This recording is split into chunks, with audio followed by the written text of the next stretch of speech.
Hey y'all, welcome back. So excited you could join me. I wanted to talk a little bit today about my experience with prepping for the radioactive iodine test.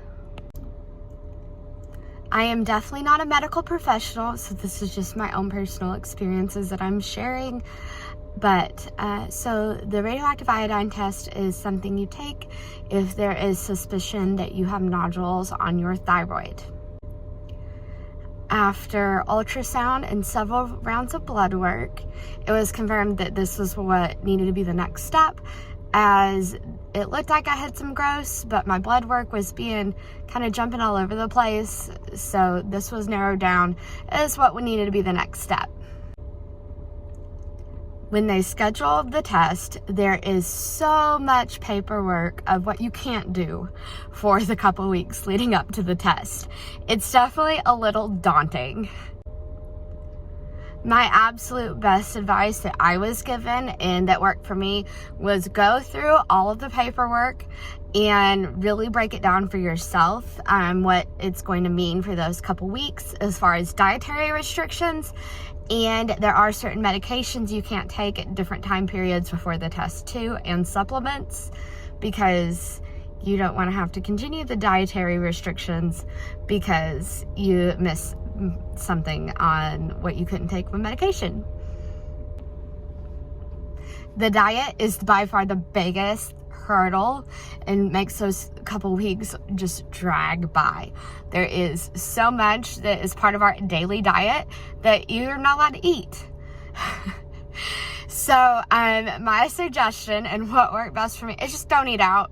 If you can avoid it, just don't eat out those 2 weeks before, because trying to break down the ingredients and trying to read the menus and make sure that what you're eating is 100% low iodine is next to impossible. And it's hard to sit there when everybody else is eating this good food around you and you can't eat it. Have a buddy, a family member, a friend, somebody that you can talk about what's going on with this diet, because it is a test of mental strength. Because of how restrictive it is. Essentially, everything has to be homemade. Like even pasta sauce or pizza sauce has to be made. You cannot buy it in the jar necessarily. And I will link. I found a great recipe book that has lots of low iodine recipes. I'm going to put it down in the description because it was a must and it was a lifesaver. Make time when you go to the grocery store, especially for the first time going to the grocery store, starting this diet. Give yourself ample time to be able to read the labels, because you don't want to miss something. And it's kind of foreign. I've had food sensitivities off and on my life and throughout my life, but this is on a whole nother level for some of us. And so just give yourself some time, go through the grocery store, read through the ingredients, try and make time to prep food ahead, because there's going to be mornings that you're not going to have a chance to cook what you can eat for breakfast. There's going to be evenings when you're too tired from work or school or other responsibilities to cook. So cook ahead if you can, or cook in double batches, so then you don't have those temptations when you're too tired, there's too much going on, that we normally just grab for something easy and quick. And remember that this is temporary. This is a temporary diet to get some answers for what's going on with your thyroid. This too shall pass. It may pass like a kidney stone, but it will pass. Schedule a treat. After that second day of testing is completed, schedule a treat of something that you love to eat and that you have been able to eat. Nice little reward for getting through it and completing the test. My friends with allergies, be prepared to go without your antihistamines for several days to a week. That was the guidelines I was given.